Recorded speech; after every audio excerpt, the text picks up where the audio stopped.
Hey you, and welcome. My name is Mike, and in this solo video, when a young couple decided to just get away, to leave everything, to leave their small town life and its small town ways, little did they know that just moments into their brand new life, it would end in the most horrifying of ways. They encountered a monster who, even during my own research, and for those of you who've been here for a while, I've covered a lot of monsters, and this one even kept me up at night just thinking about him, because he's a little bit scary. So many urban legends start right with this guy. He genuinely gave me a lot of sleepless nights, which I'm going to pass on to you.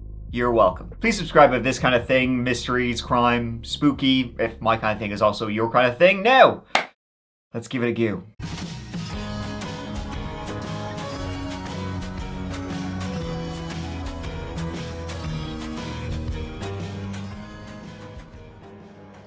Just to the southeast of Houston lies a little area, well, back when this story takes place, a little area called Pasadena, Texas.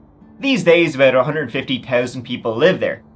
Back though in 1990, it was just a little more than 100,000. It's a suburb of the big city, and it's a tight-knit community. It's quiet, it's calm, and it's within sight of all those refineries that dot the area between Houston and Galveston. The funnest fact you can learn about Pasadena, Texas, and when I say funnest, I mean most horrible, of course, is that it was home to one of the most infamous serial killers in history, Dean Corll, who, along with his two teenage accomplices, murdered a minimum of 28 teenage boys between 1970 and 1973. This was going on between Houston and Pasadena. He lived in Pasadena, so like a bit of a history, this city. Sorry, Pasadenians who are watching this. And of course, this is all before I get into the main story of this video, but also Pasadena is home to one of the most infamous murders in history. When, in 1974, Ronald O'Brien, while taking his son and his son's friends trick-or-treating at Halloween, gave his own son poisoned candy. Cyanide-laced pixie sticks. Yeah, that's where the urban legend of poisoned candy comes from. Right here in Pasadena, Texas. His own son, Timothy, passed away quickly, and of course, as you can imagine, this raised huge fears in the community of Pasadena, like the urban legend goes, right? Somebody's handing out poison-laced candy to their children. All of the parents in the city freaking out. However, the police soon became suspicious of old Ronnie boy over here, and his story of how his son got the death sticks. When during the investigation they discovered nobody in the community was actually handing out pixie sticks, and when Ronald took the police to the house where he supposedly got the candy, and the kids got the deadly candy, well, the person who lived there, the person who had allegedly given them the pixie sticks, he had an alibi. He was an air traffic controller, and 200 people could confirm he was in work Halloween night. It was also learned that Ronald over here, in today's money, he was over $600,000 in debt, and he could not hold a job. He had like over 20 in the previous 10 years. And it was also learned that he had, for his children, some good old...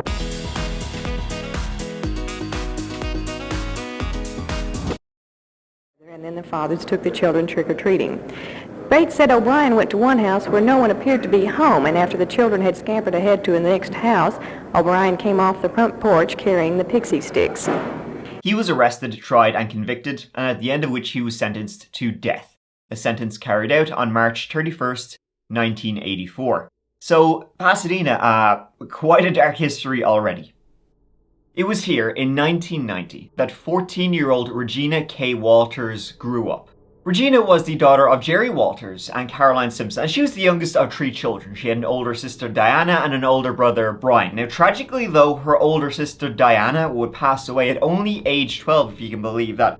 Pass away by, her own hand. Before she took her own life, she actually recorded a message on tape recorder to be left, to be found, and it ended with a message to her parents saying, "I hate you forever." Now, growing up, Regina dreamed of getting away from Texas, getting away from this, constant industrial atmosphere that was baked into the town, getting away from the people she saw everybody around her turn into and grow into. She didn't want to be one of them. She wanted to be something else. She wanted an adventure, to see America, maybe even the world, and she thought she had met the man who would take her with him. His name was Ricky Jones, and he was a few years older than Regina. He was 18, but by all accounts, they were very much in love with each other. It was teen love, both of them. It was their first all-consuming, passionate love. They'd spend all day talking on all night, just talking about getting away from Pasadena and going out to either Mexico or out west to California. Starting fresh, just the two of them. That was all they needed. What they wanted to be, they didn't know, but they wanted to find it, and they knew they wouldn't find it here, when in Regina's house all they found was grief since Diana's passing. Ricky, a little older than Regina, but very soft-spoken, a quiet, kind-hearted fella who kept to himself. He was ready to go. He had finished school, and so he promised to always take care of Regina. Now, though, the idea of going, well, it might not end well for old Ricky here, because he was actually on probation when they were, making these plans to just up sticks and get out of town. He's actually on probation for theft, which means he can't exactly leave. And so, in secret, they packed their bags and they ready to sprint away into the night. Regina, she lived with her mother as her parents had split up, but both still lived in Pasadena. And so a lot of time Regina would divide her time between the two places. They'd split up shortly after their oldest daughter Diana had taken her own life. I mean, as you can imagine, that's quite something to be told after a 12-year-old, goes out that way and her final words are, "I hate you forever." This was something her parents, her family, Regina herself, they could never get over. And so that was also one of the big reasons why Regina just wanted to get away.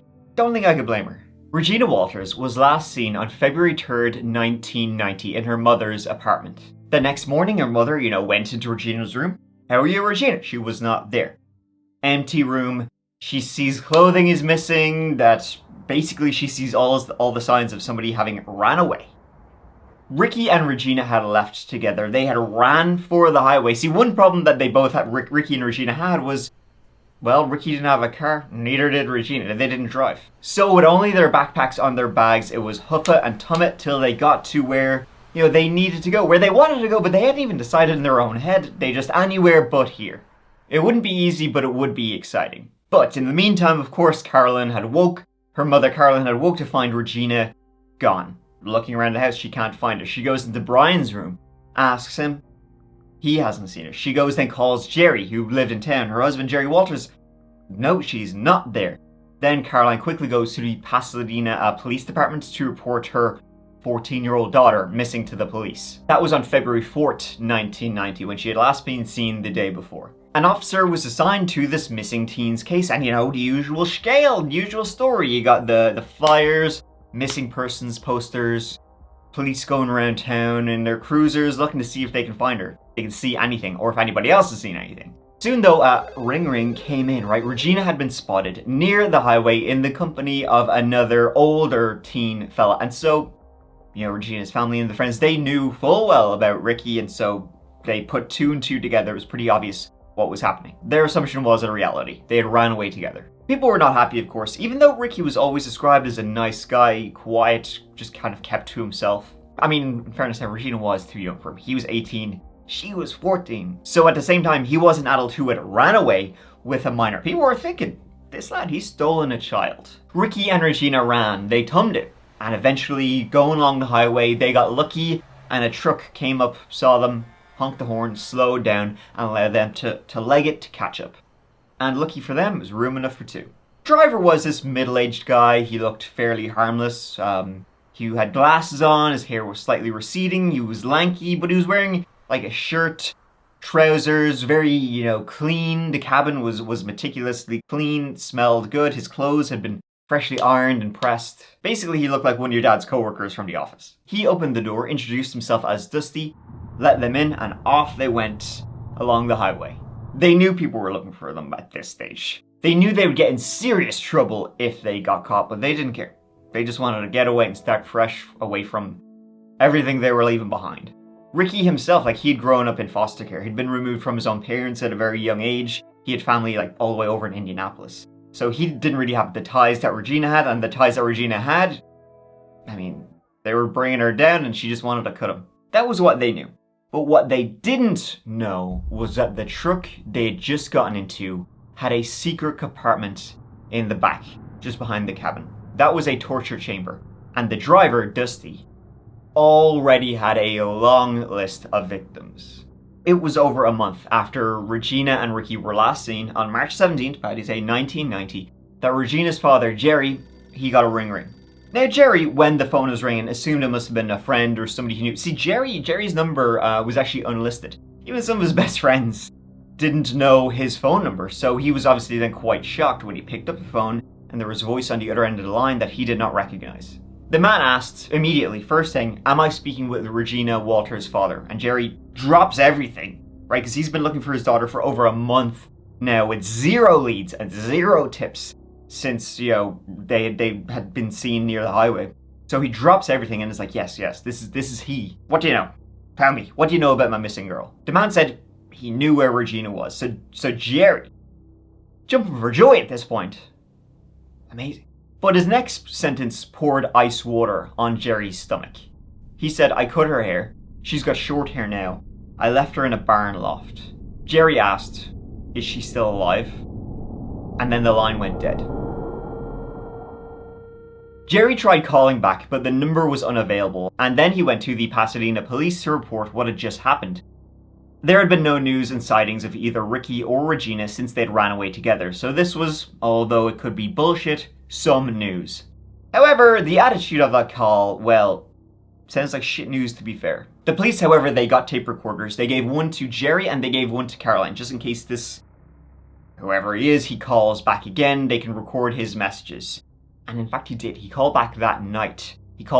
This time he called Caroline. Now he was asking Caroline if they'd found her daughter, and I mean, he said she was in a barn loft and there's only about 1 million of them. So then he says, alright, I'll meet you in the morning at a convenience store near your home in Pasadena. Caroline went there first thing the next morning and she's waiting in her car outside this convenience store. Only thing was she had told the police and a police cruiser had parked nearby.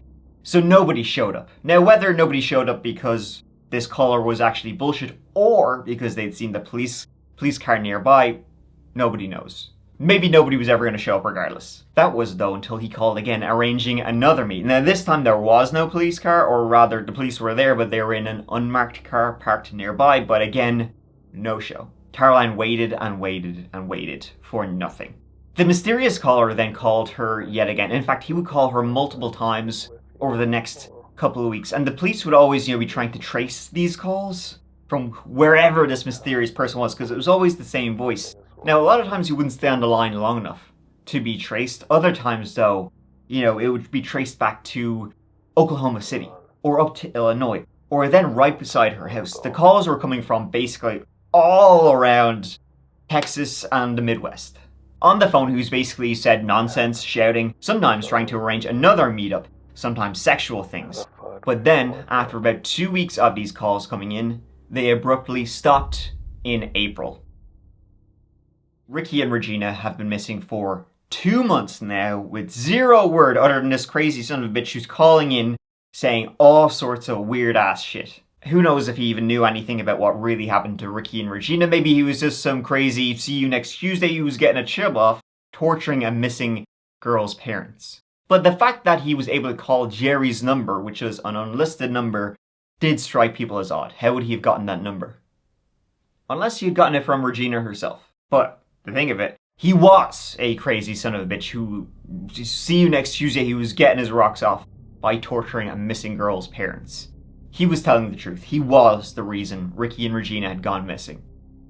His name was Robert Benjamin Rhoades, and he was, /is, because he's still sucking air to this day, probably one of the scariest killers you've ever, or perhaps never, heard of. But I guarantee you've seen this picture. This picture is of Regina Walters, and it was taken just moments before he murdered her. He began calling her parents shortly after taking this photograph. He had kept her alive for over a month. Robert Rhoades was a truck driver, very unimaginative considering his name, but also very imaginative by what the things he did to his victims. This will get dark. Just heads up. You know me, I don't really like getting into the nitty-gritty of violence and all that sort of thing, but even just like glossing over a surface level of what he literally did, it's yeah. So let's go back and begin right at the thing they call the beginning, and start with Robert Shithead Rhoades himself. But before I continue, let me ask you this, hot stuff. Do you ever get just gosh dang frustrated when you're looking at your bills that are coming in every month? You get an email saying, thanks for renewing your subscription. You're welcome. Subscription I didn't want renewed because I signed up for you once and then totally forgot about you, and then months later you're still charging me because I forgot to cancel. You're still taking my buckaroos. Fantastic. Yeah, I'll cancel it later. It's a whole thing, and to be honest with you, I've probably forgotten my login password already. But you know, I could use a little service that would take care of all of that for Misha. Listen, in this economy, we're all just trying to put a few more pennies away every month. Scully needs bones. Well, today's sponsor, Rocket Money, is here to help.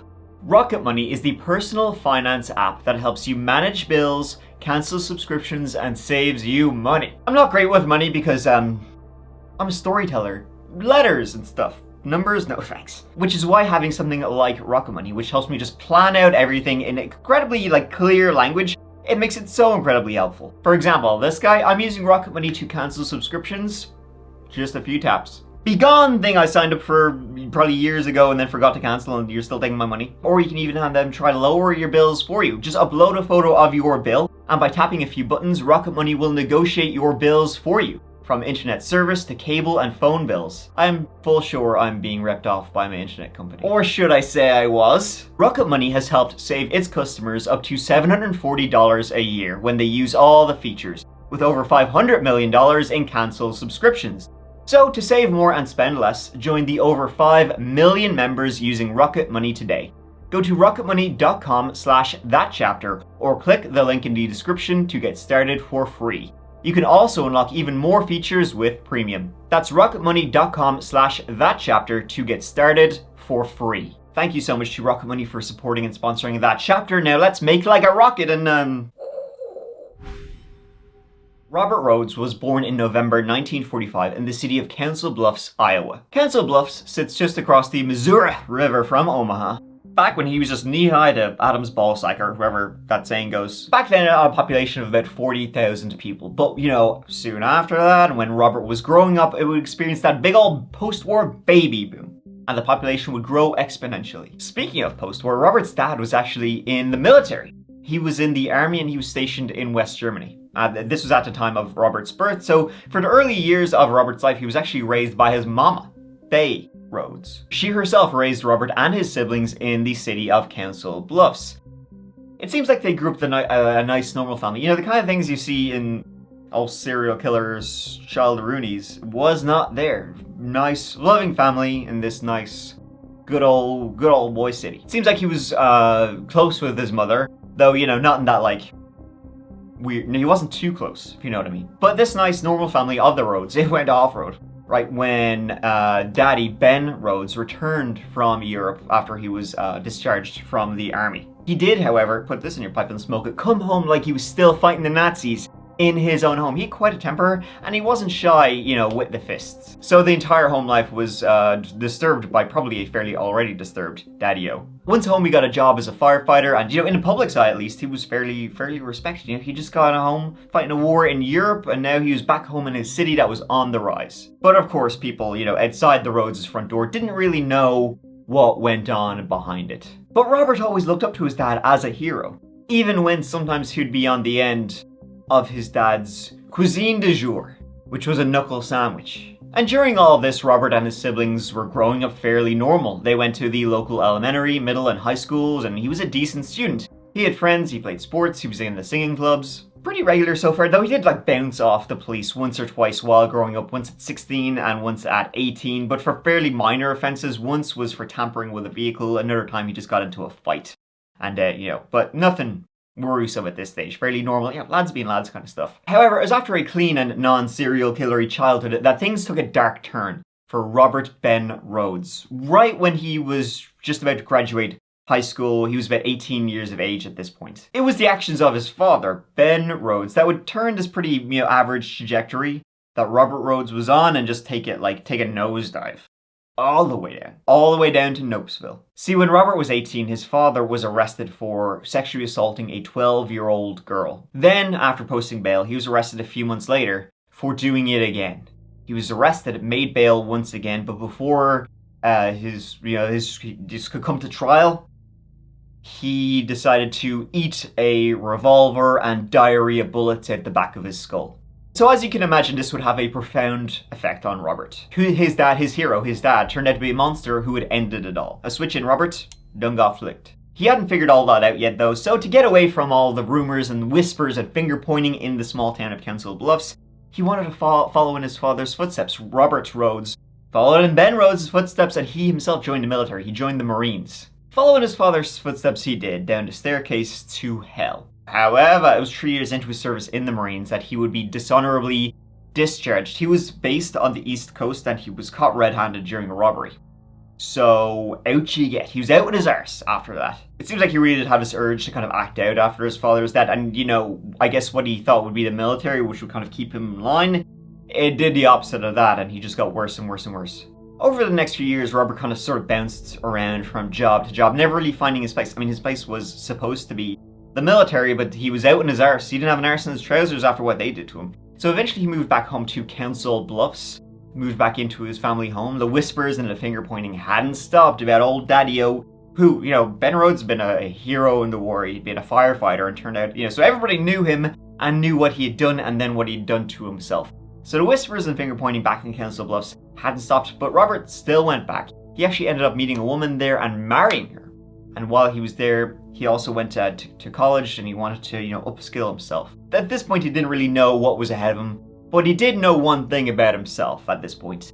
He liked violence, and he had some urges that he really, hot diggity dog, just couldn't kind of help himself from acting out on. And this wasn't like, you know, into the deep end. This was like a toe in first, and then maybe a little foot, and then jumping in cock first. It was around 1970 that Robert decided he couldn't do this anymore. He quit Council Bluffs for good, he quit college, he quit his wife and his son, who he had. He divorced them all, and he left, never to return.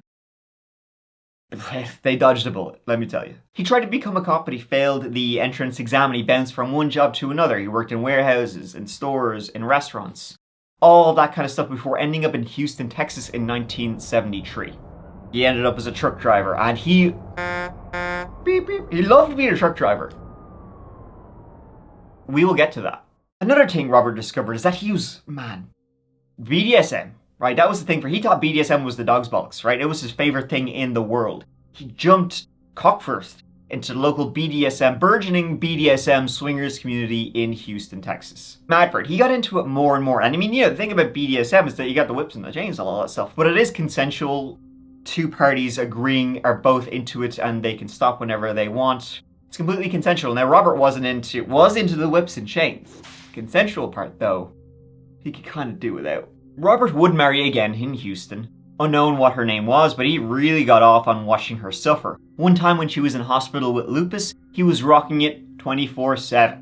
She too would go on to say he was abusive, but torturing people, that was his cup of tea.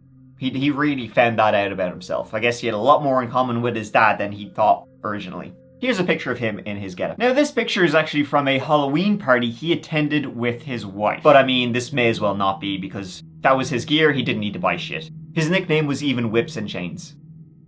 His second marriage would end in divorce, yet again, and then he would meet his third and final wife. This was in the early 80s, and her name was Deborah Davis. They met at a bar, and the night they met, Robert was actually dressed as an airline pilot. Apparently he thought that was the best way to meet women, was just lie to them and just dress up as a job you don't have. I mean, I suppose a truck driver is kind of like an airline pilot of the roads. But he introduced himself, you know, giving a fake name. He said his name was Dusty and he flies planes all around the world. Nice to meet you. Probably not a bad scam. I mean, it's a shitty scam, but it probably did work. They began dating, and in fact, it would be months before she realized he was not, in fact, an airline pilot. He was described as charming and intelligent, though cunning was the word that was used a lot when describing Robert Rhoades, which kind of was a very different connotation to intelligent. Their relationship was quite sweet to begin, and though, of course, you know, when he told her he wasn't really an airline pilot, he was a truck driver, and his name wasn't Dusty, it was Robert, she was taken aback, obviously, as you can imagine, but, you know, she found herself falling head over heels in love with Robert. Then he started introducing her to the BDSM clubs and the swingers clubs and the whips and the chains and all that sort of thing, and They'd go to these houses where there'd be lots of people, banging each other, and she would go into a room and find Robert having sex with somebody else, and she was a bit like, oh no. She would even witness him doing some illegal things. She was not keen on it, but he was just pressuring her into it the entire time, forcing her to attend these little sessions. Things got extreme at times, and he would get even more and more violent with her. But then at the same time, he would just be constantly love-bombing her. They would eventually get married. One time, she came home to find a strange man in her house, and she was like, who's that? Robert said, listen, he's a sex slave I got for you. Lucky you. It's your lucky day. This is the house she shared with Robert and 3 kids of her own. And she wasn't into that at all. She did not appreciate this gift he'd given her. Talk about ungrateful. And of course, Robert would just get more and more abusive with her.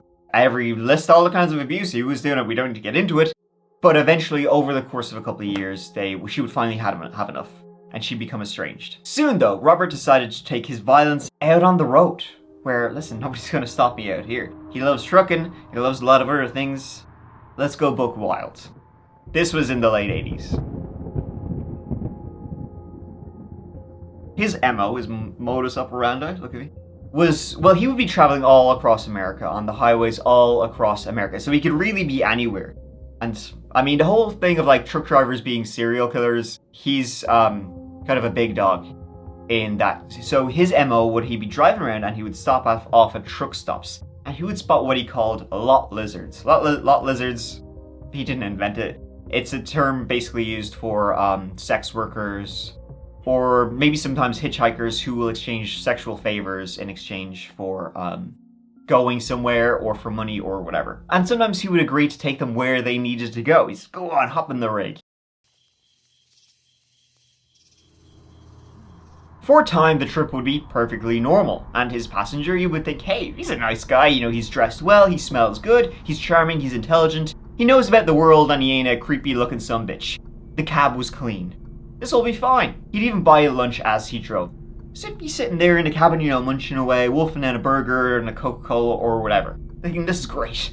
However, it would be a little bit down the road as you got to that quiet space between cities that the conversation which had been flown before, it would suddenly stop. Your questions would be met with silence. It would be like he was a million miles away, but also in your face at the very same time. The way a vicious dog wouldn't respond to your questions either. He'd shuffle in his seat a little, and the muscles that had been relaxed suddenly started tensing up, and the hairs on the back of your neck would stand up.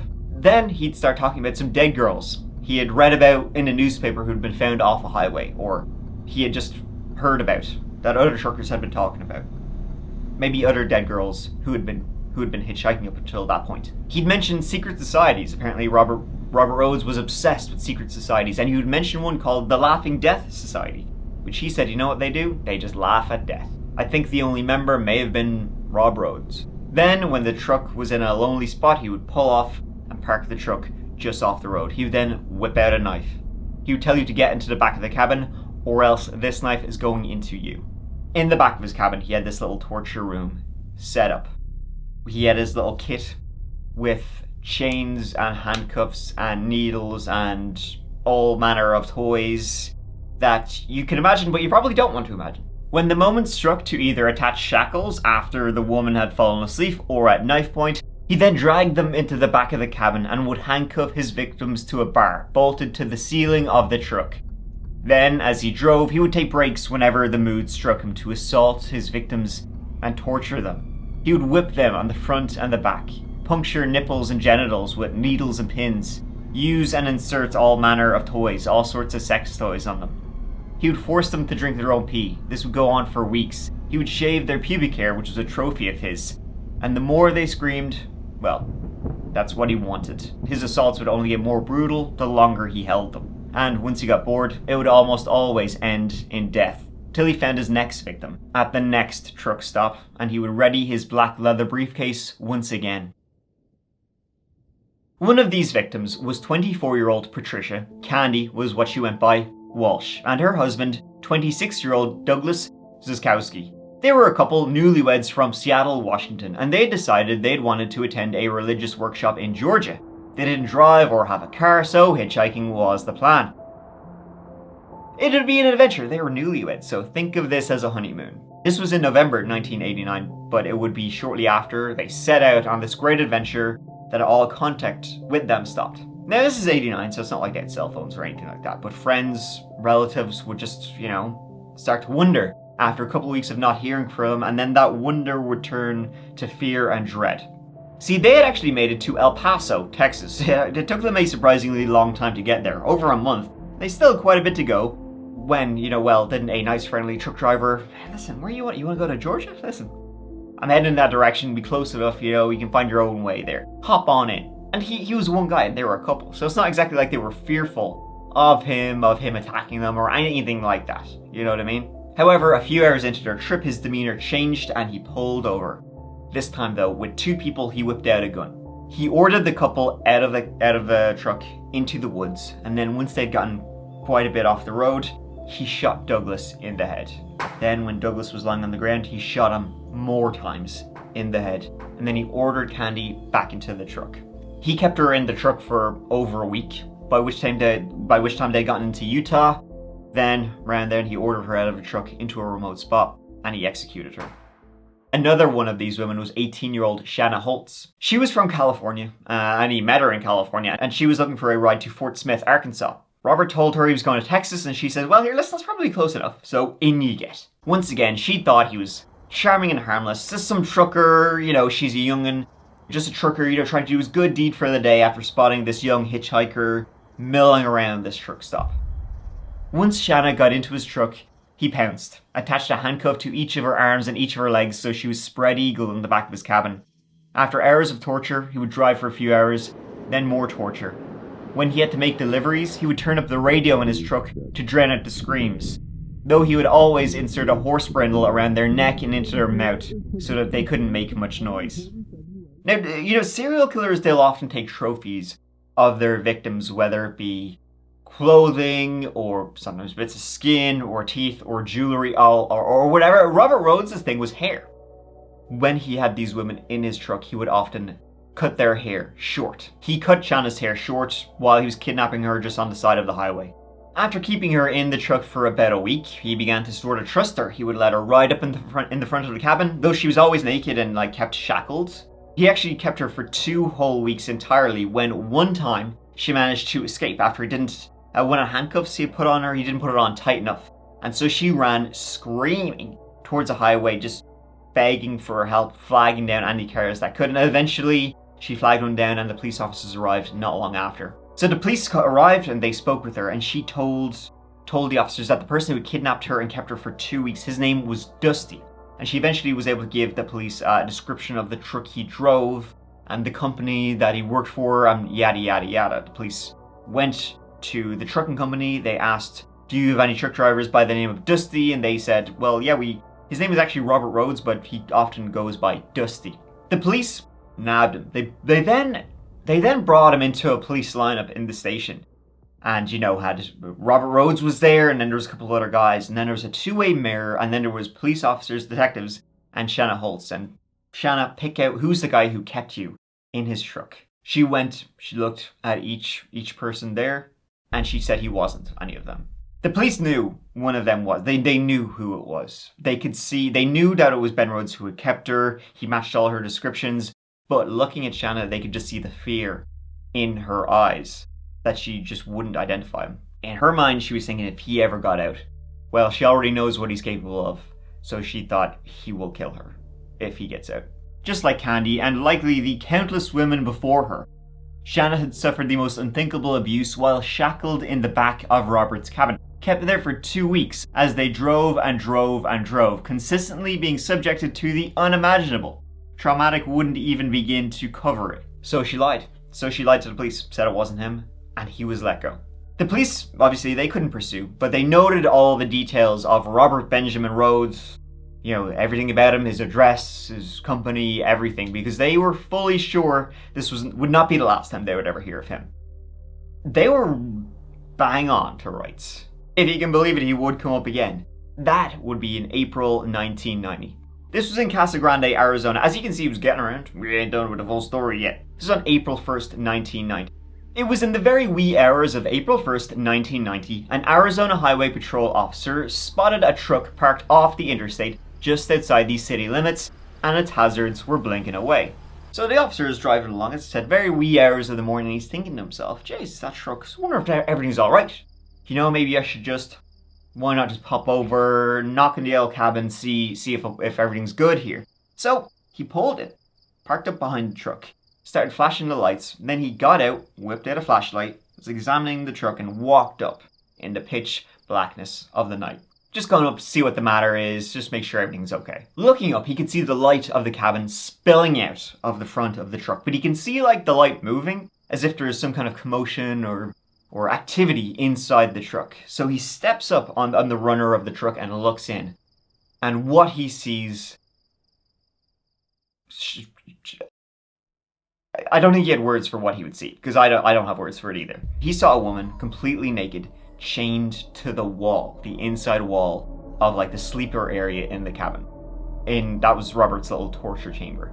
And she saw the officer looking in the window, and she just began screaming at him.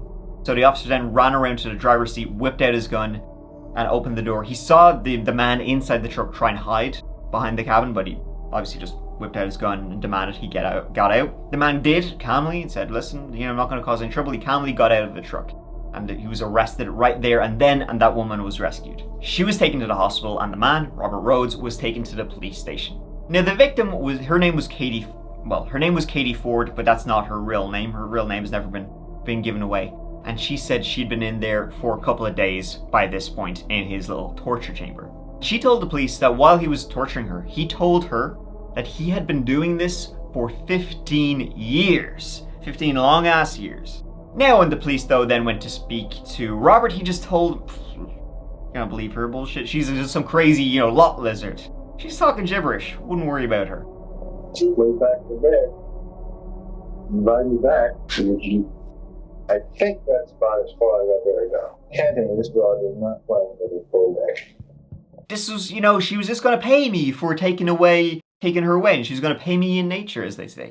And so, things just got a little bit too kinky maybe for her, but it's all good. Well, the police, seeing the way she was, how she was acting, the fact that she was chained up inside his cabin, then arrested Robert Rhoades for aggravated assault, sexual assault, and kidnapping. The cops then called his employer, his boss at the trucking company, and informed them they arrested one of your employees, in his truck, yada, yada, yada.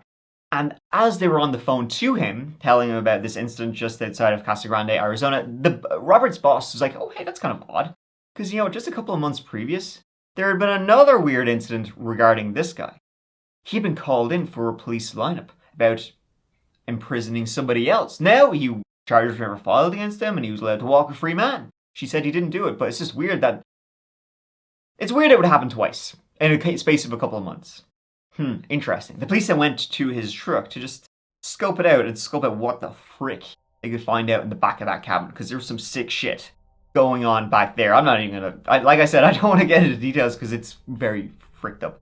But they went into the back of the cabin and they're having a look around, probably trying not to touch anything.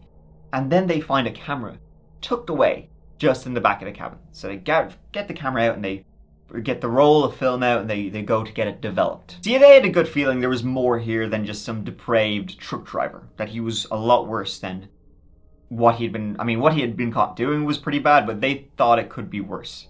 So they got his film and they got it developed, and it started showing photos of women. Lots of women. All in varying states of distress. Most of the pictures have never been released, so you can imagine. Police from all over America were given the word about this guy and those photos they found. The FBI came in and joined in on the fun. In the meantime, though, Robert took a plea deal and got 6 years for the kidnapping of Katie Ford, who he was caught with. And the police remembered, what she had told them, that he had been doing this for 15 years. And now, with all of these photos, that was starting to ring a little bit true. And so they began matching the photos they'd found, 2 missing women or Jane Does, bodies of murdered women that remained unsolved. And they started matching them up, and they started getting flags from all over America. It would take some time for a lot of them to be solved, but to go back to the beginning, one of those photos was of Regina Walters. There was a few of those photos of Regina Walters herself.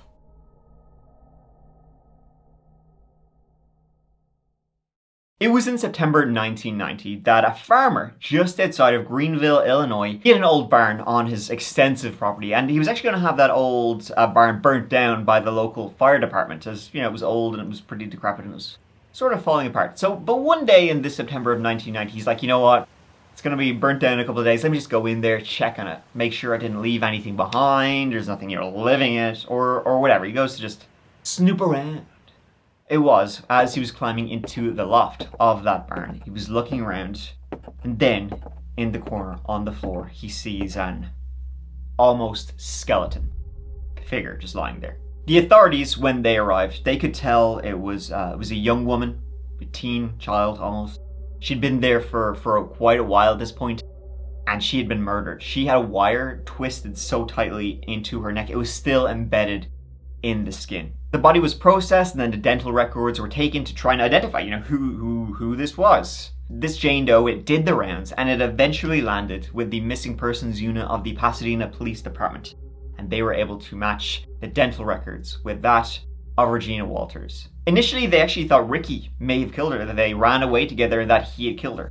Now, what they didn't know was that they had actually already found Ricky's body, but it was a John Doe at this point. They hadn't identified it as Ricky's body. So they were thinking, Ricky, he has family in Indianapolis, this is on the way there. He must have killed her after they ran away together, and then yada yada yada. He's gone off somewhere himself now. But then the police officers from varying departments and the FBI putting together what they knew, and the photos were eventually able to identify the woman in those photos was Regina Walters, and now they'd found her body. Pretty clearly it became known that that was Robert Rhodes who had murdered her. Soon after running away, Ricky and Regina had gotten into Robert's cabin, and he did his usual MO. He was happy, charming, his grand old self, but then after driving for a couple of hours, about 4 hours north from Pasadena, he ordered them out. Just like he had done to Candy and Douglas, got them out, and he shot Ricky in the head, because Ricky was just in the way. What he wanted was Regina. He kept Regina in his cabin for over a month. She was actually the longest victim he kept in there, and he cut her hair just like he did the others. Regina Walters was actually she had been seen in Chicago by other truckers who had spotted her, but of course they didn't know who she was and that she was a missing person down in Texas. In fact, someone would say that when they saw her, they thought she was a boy because he cut her hair so short, but she was standing outside of his truck by herself. That's like the hold Robert would have on his victims, that they wouldn't even try and run away because of what he was doing. They were more scared of what he would do if he got them again. Eventually, he took her to this abandoned barn and killed her after taking these photos. After they raided Robert's apartment, they found Regina's notebook, her diary. That's how he was able to contact her parents and torment them. Ricky's body was found just outside Harleton, Texas. They had been driving north, and 4 hours into the trek, that's when Robert pulled over with his gun. Ricky had actually been found in May of 1990, months before Regina was, though he remained a John Doe for over 2 years, if you can believe that. So Robert was in prison for the abduction of Katie Ford, and almost as he was approaching parole eligibility, he was indicted with Regina's murder. His trucking log put him in the same place as those calls made to Regina's parents had come from, and so he knew his goose was cooked. He took a plea deal in 1992, and he was given a life sentence instead of the death penalty.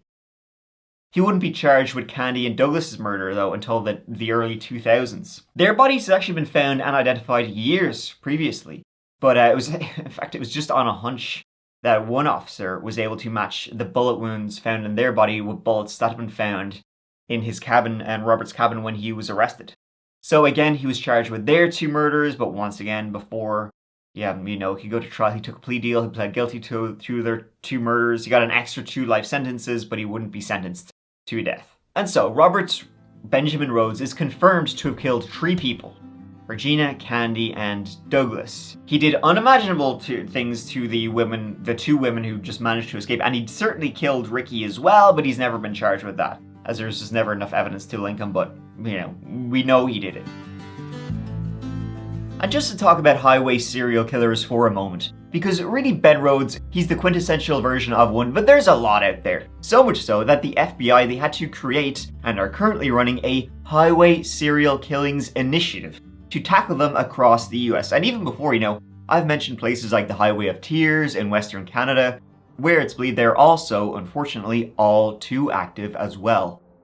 Former FBI agent Frank Figliuzzi recently released a book titled Long Haul: Hunting the Highway Serial Killers, and in it, he states that the FBI has a list of 850 unsolved murders believed to have been done by truckers. 850! Mother of God. See, sorry about this. This is like regular ass truck drivers who are just there doing their job. But that's a big ass number. The suspects they currently have are in the 450 range. So the actual number of killers and serial killers is unknown, but enough to cause a fright. The people exploiting the seams along the edge of society, where cultures and states merge, striking out on their urges, because hey, they're never going to see these people again. Or in Rhodes' case, we'll be taking them along for the ride against their will along a highway to hell. Once they're done, they continue along the river, across to another highway, never to be seen again, disappearing into the endless traffic and asphalt. Robert Ben Rhoades, probably one of the most notorious to have done it, and done it for a long time. It's believed that he killed up to 50 plus women in his days as a truck driver, spread all across the United States. By the way, what he was doing to his victims, he certainly has. He had been very experienced, and the only known victims of his were obviously Candy, Douglas, Regina, Ricky, Shanna Holtz, and then Katie Ford. And that was all in a very short amount of time. And he told, Katie Ford that he'd been doing this for over 15 years, since the mid-70s, when, around the time he'd started being a truck driver. So there's probably a hell of a lot of John and Jane Does linked to Robert Rhoades that we just don't know about. His truck logs place him in areas where there are up to 50 unsolved murders. Same time, same place. And that's only from 1987 to 1990. He said he had been doing this since the mid-70s. The FBI say that at his peak, he was killing up to 3 women a month. He's probably one of the most prolific killers out there that we know very little about. And I don't think those numbers are bullshit, to be honest, because this guy is nightmare fuel. You can probably guess why, while researching this, it keeps you up at night and definitely makes you think about those long, desolate roads. So, sleep well. Thank you so much for watching. It really means the world to me. Hope you enjoyed this old video, and listen, the next video will be up next Tuesday, so please look forward to that and give it a go. But until then, if you're looking for more of That Chapter stuff, you can check out the That Chapter Patreon. It's $2 a month, and you get early access to all videos, and there's a playlist of exclusive videos there too. It's also a Patreon-only Discord. And let's not forget about the That Chapter podcast, which has a brand new podcast exclusive episode out every Monday morning. There's 80 episodes out there at the moment, so if you're looking for some more, give it a go. But until the next whole episode, which I'm not sure what the next episode will be about, but probably something creepy and disturbing and spooky and scary. So look forward to that. But until then, please take care of each other and yourselves, because you know what? We talk about all these dark ass things, but I love you. Mike out.